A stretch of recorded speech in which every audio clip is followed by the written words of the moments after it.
ఎందుకు భయపడుతున్నారో అర్థం కావట్లేదు, ఎందుకు దిగులు పడుతున్నారో తెలియట్లేదు.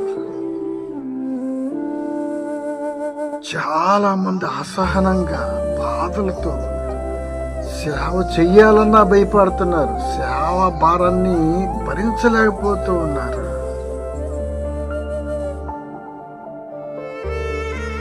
సేవకుడు ఎవరైనా సరే ఒక సింహం లాంటాడు.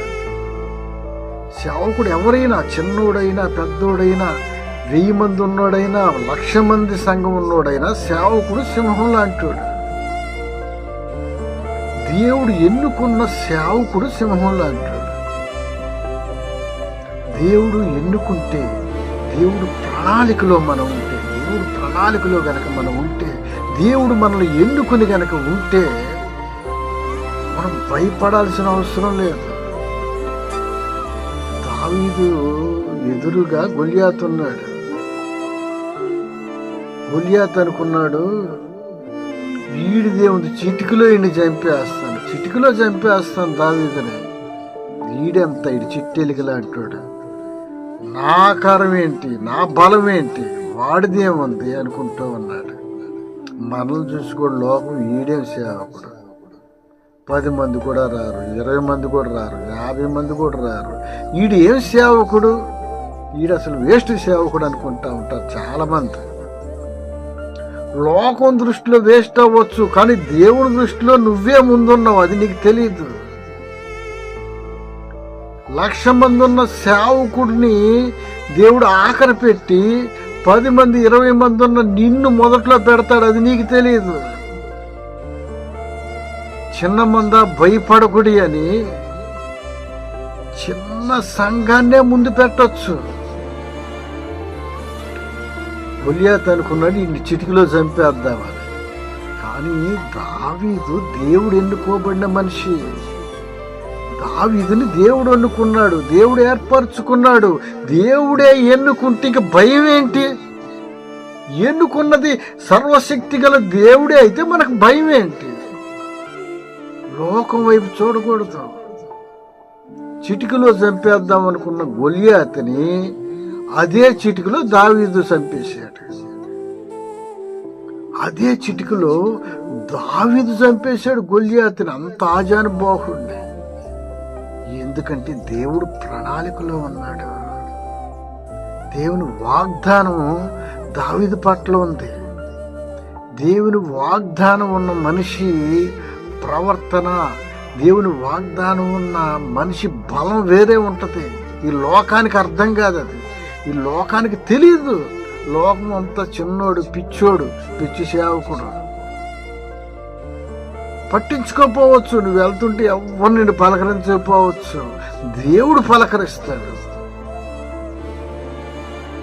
అబ్రాహాము కూడా దేవుడు వాగ్దానం చేశాడు, నీ పిల్లల్ని ఇసుక రేణువుల వలె విస్తరింపజేస్తానని. శారమ్యం నవ్వుకుంటుంది. కారణం ఏంటంటే వాళ్ళు ముసలోళ్ళు. స్త్రీ ధర్మం కూడా నిలిచిపోయిందంట. స్త్రీ ధర్మం నిలిచిపోయిన మనిషికి పిల్లలు పుడతాం అసంభవం.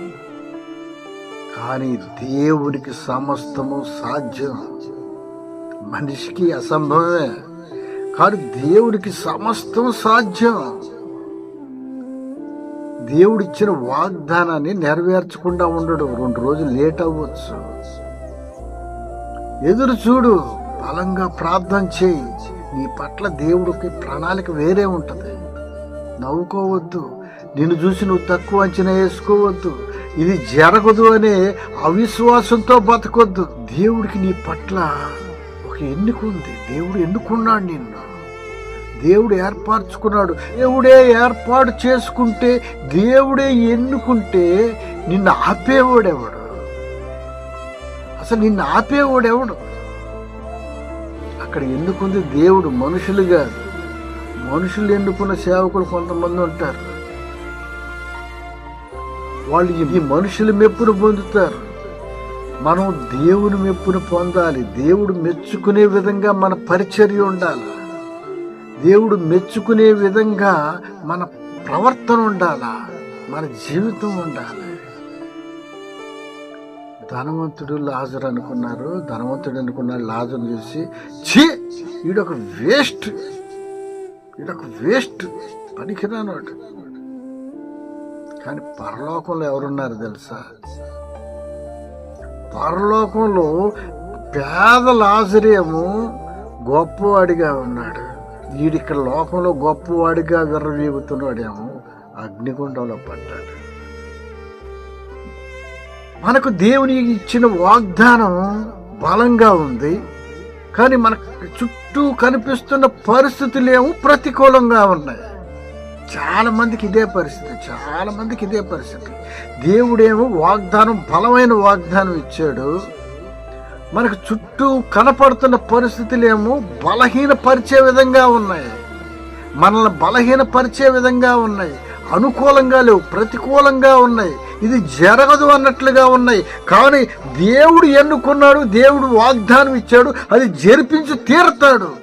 నువ్వు ఎదురు చూడాలి, విసుగక ప్రార్థన చేయాలి.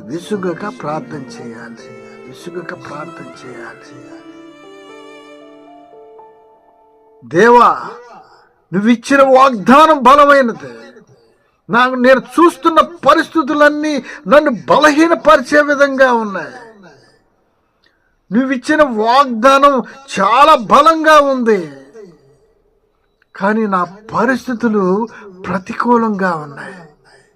అయినా యేసయ్యా, నీ వాగ్దానాన్ని నమ్ముతాను. నేను ఈ పరిస్థితులు నమ్మను, ఈ లోకాన్ని నమ్మను, ఈ కనపడుతున్న దాన్ని దేనిని నేను నమ్మను, నిన్ను నమ్ముతాను యేసయ్యా. నీ వాగ్దానాన్ని నమ్ముతాను యేసయ్యా.